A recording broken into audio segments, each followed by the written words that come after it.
Good evening.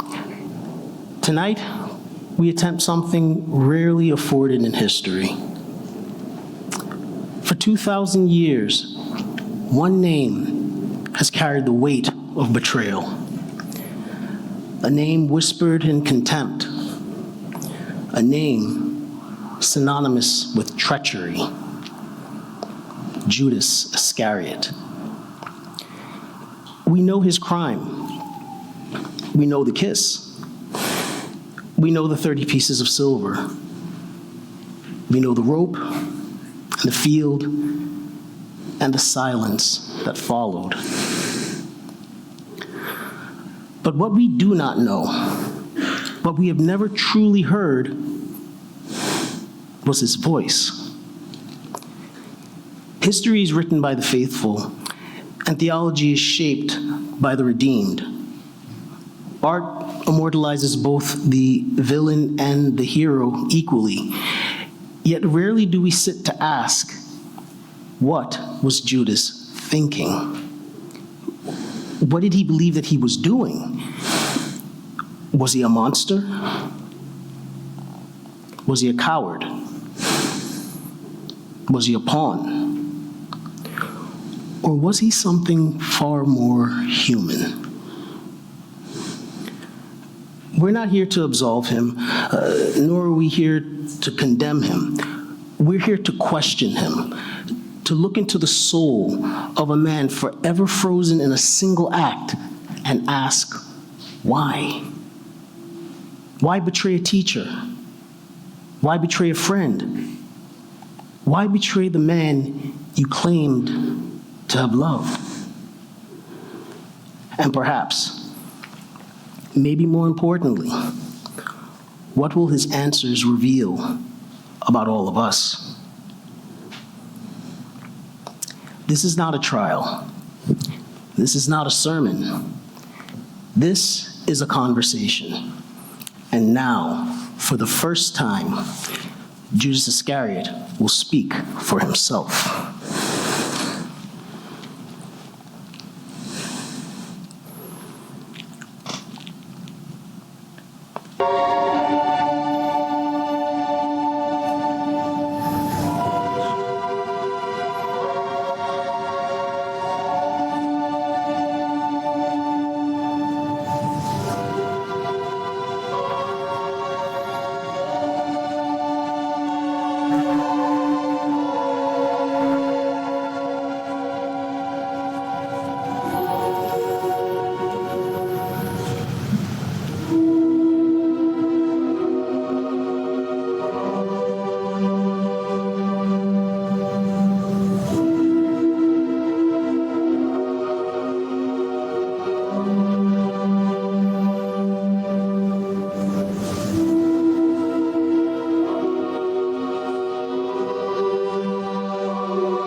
Please state your name for the record.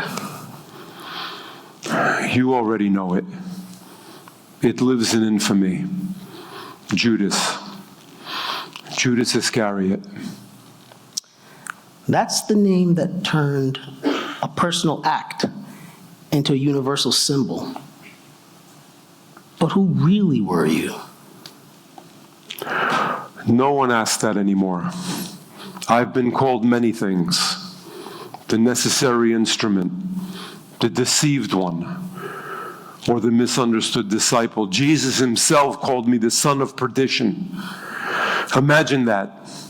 But now, I'm just a Judas. So let's begin there. Why did you betray Jesus of Nazareth? That word again, betray. As if I told a secret, as if I switched sides in a war. But you led soldiers to him. No. I led an inevitability to its appointment. You were paid 30 pieces of silver. Did you need the money that badly? No, I wanted him to act. Act? Yes, act. He spoke of kingdoms, of fire. of turning the world upside down. I foolishly thought that pressure would force his hand, that cornering him would reveal the power he promised.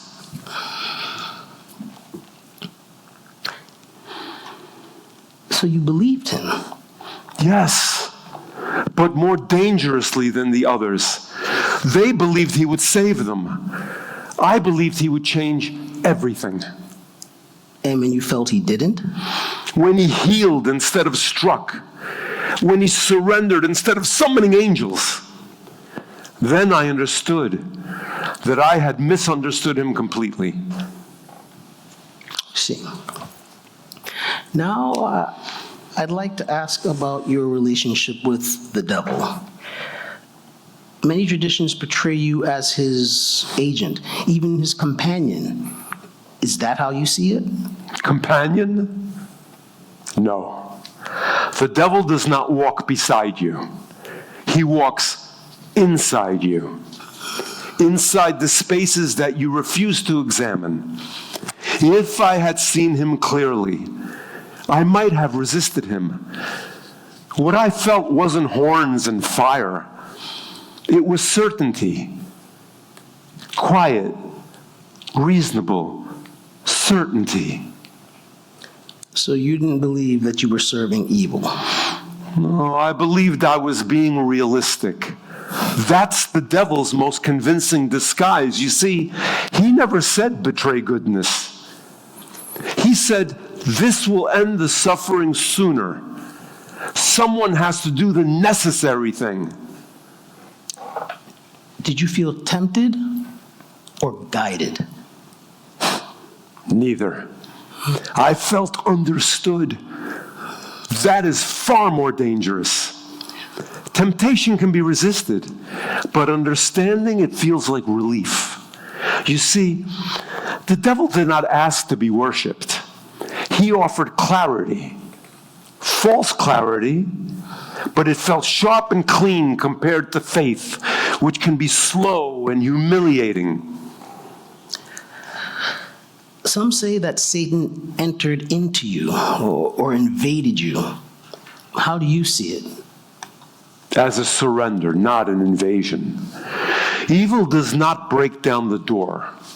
It waits until you decide the lock on the door is unnecessary. I told myself that I was choosing freely, and perhaps I was. That is what makes it unbearable. Did you ever feel emotionally close to the devil? No. The devil offers no intimacy, only utility. You are valuable only as long as you are useful. The very moment the deed was done, the voice vanished. I was left alone with the coins and with myself. That silence and abandonment was the final cruelty. And your feelings toward him now, do you hate him? No, not hate. Hate would imply that he mattered. What I feel is grief from my own selfish hunger to be important, to be relevant, to be right. The devil merely pointed at those desires and said, yes. Do you believe that you could have chosen differently? I used to think so, but now I'm not so sure. The devil did not make me betray my teacher. He simply convinced me that betrayal was wisdom. And I agreed. If people today fear the devil, what should they be looking out for? When evil stops sounding cruel and starts sounding practical and reasonable. When compassion feels inefficient. When love seems naive. That is when the devil is at his closest to you, when he is inside you, and when he is least visible and most dangerous.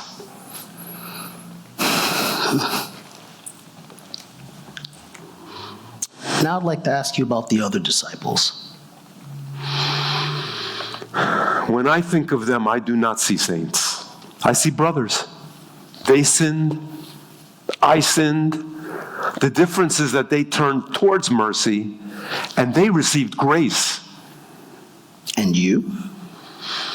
I turned inward. Grace did not pass me by. I passed grace by. You walked with them. You saw what they were like. Yes, I did. We were not saints traveling with a sinner. We were sinners traveling with a Christ. Take Peter, for instance. Peter loved Christ sincerely. He promised faithfulness, yet broke it before dawn. And still the Lord restored him. Not because Peter was strong, but because Christ is faithful. So what's so different about you?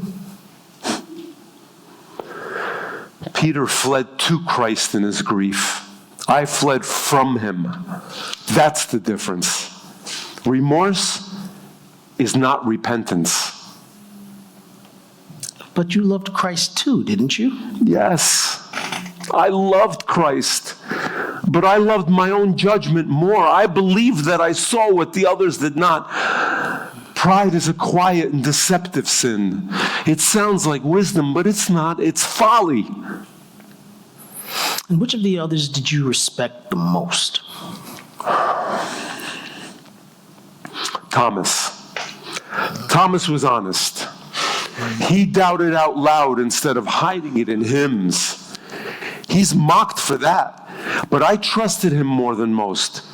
You see, a man who admits doubt can still learn, but a man who denies doubt, he just lies to himself. What do you think Jesus thought of you all? He saw us. He truly saw us. Every ambition, every cowardice, every small, trembling hope. He knew that Peter would break just as he knew that I would act. Yet he loved both of us unconditionally. Yet, when all others called him Lord, you called him Rabbi. Why? Because Rabbi kept him at a distance. I could admire him, learn from him, even obey him at times. But Lord would have required my surrender. I saw too late that I honored his teaching, but I resisted his authority. Vanity and pride, the two worst of the 7 deadly sins. Do you have any words for the church of today? Yes, I do. Not that they'll listen to a Judas, the Judas. I tell them, do not imagine themselves safer than I was. I heard every sermon, I witnessed every miracle, and I still hardened my heart. Do not cling to your nearness to Christ, but to Christ himself. And to the preachers, evangelists, yes. Do not speak rightly about Christ without yielding yourselves to him. Many of them guard the truth carefully, more carefully than they obey it. Do not have useless arguments over doctrine while neglecting repentance and love. Do not mistake understanding of the word for surrender to the word. That's why. I see. Now, going back to Jesus, did he know what you would do? He always knew. That was the worst of it. No surprise, no anger, just that look, that knowing look. The look of forgiveness even before my fateful act. Why the kiss? Because I needed him to look at me one last time.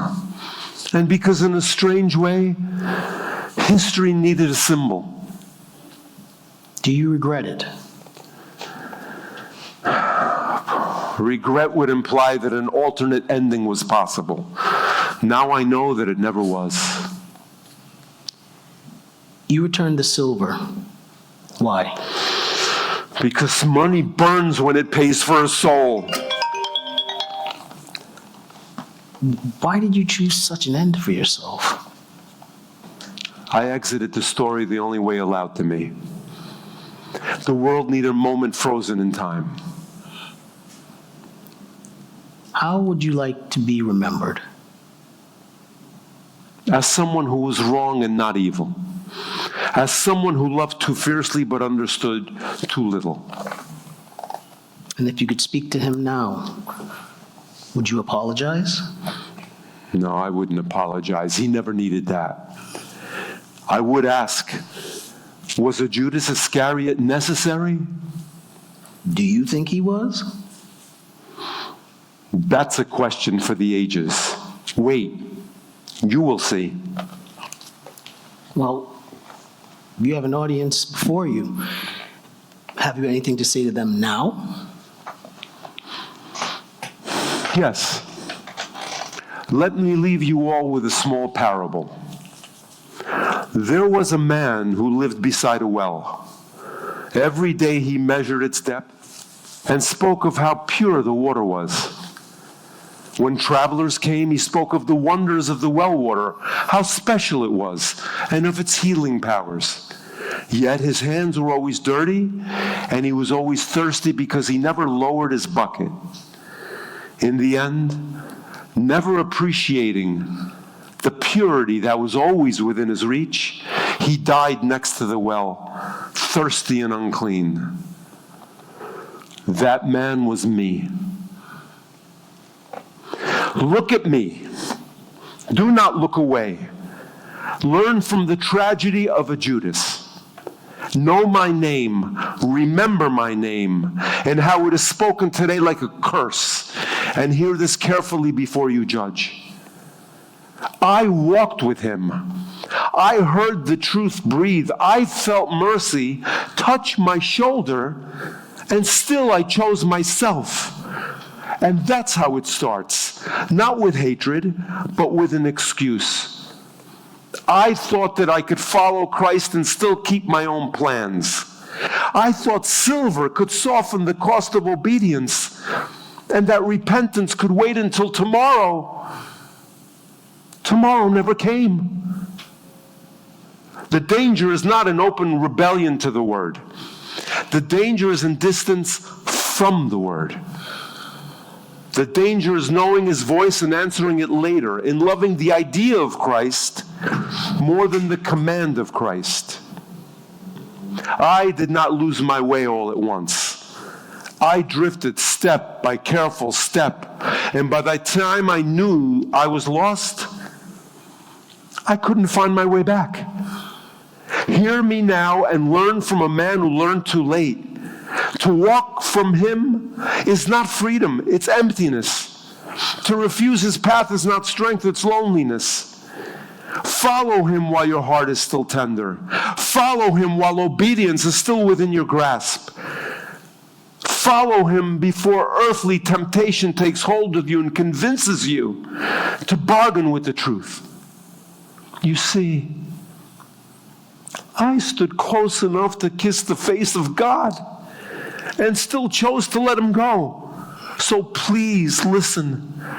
If he is calling you, do not study the sound of his voice, answer it. If he is asking for your life, do not negotiate the price, give it freely. If your heart is burning, do not put out the fire with reasoning and doubt. Let it flame. And finally, my brothers and my sisters, do not admire Christ from afar or try to explain him away. Just follow him, trust in him, and most of all, love him.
Thank you.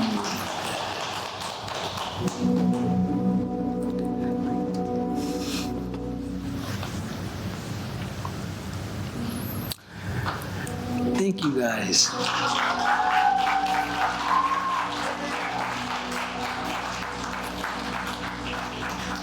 You know he's going to announce. I am Cedric. I am part of the 237 Wednesday Night Bible Group. This piece was put together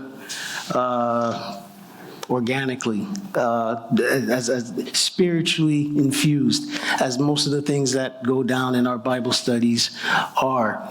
And when it was first read out to us, I knew that, because everybody's like, who's going to play what role, who's going to do what? I said, I'll be the interviewer, because I felt the position. I really connected with the message that this particular play held, and I'm very happy to have been able to be part of the production for you guys.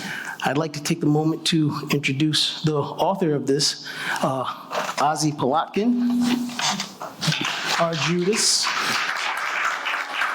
Everybody.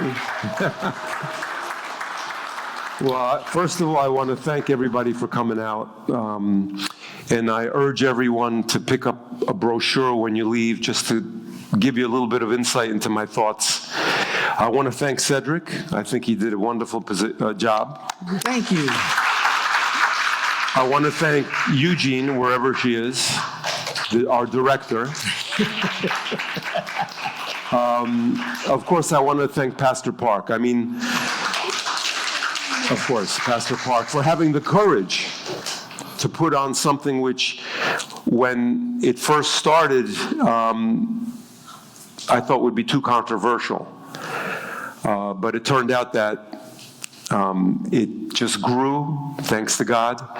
Speaking to Cedric, Yoojean, and my brothers and sisters, and it just grew, and the inspiration came from everyone. And hopefully the bottom line is that we hope that you got some sort of a message out of it. And again, I just want to thank everybody. And hopefully we can maybe put together some more projects. Everything's in God's hands, and it's all for the glory of God. And I just want to thank everyone for coming out. And I hope it touched your heart. It came from my heart, so I hope it went to your heart. So thank you, everybody. Thank you. Okay?